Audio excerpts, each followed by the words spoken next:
Hey everyone, so how to install Microsoft Edge browser on iOS on iPhone?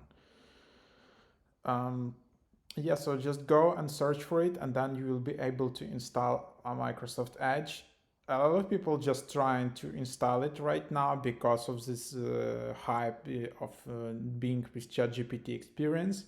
However, to really try out Bing, you just need to install Bing app and go to Bing app, or better even just go to bing.com on the desktop and then you will have a preview of these new features um, available with ChatGPT.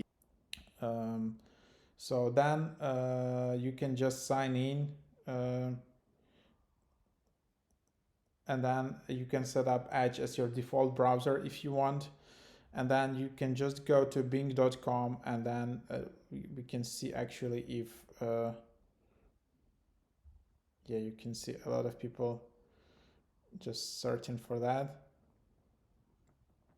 And then yeah, and then there is introducing the new Bing button where you can just go, and then from here you can just tap join the whitelist and you can try all these new different experiences, all these new chats, and how does it work.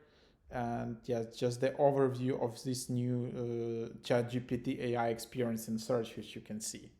So yeah, for that you need to tap join the whitelist and sign in with your Microsoft account. And after you did that, what I can really recommend you that then you can there is a button to join the whitelist faster.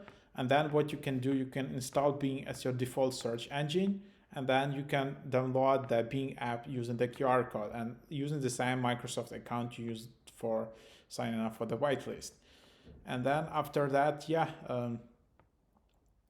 basically you will be able to progress faster on the whitelist. I don't know when it will be available for everyone or how long does this whitelist take, but there you have it.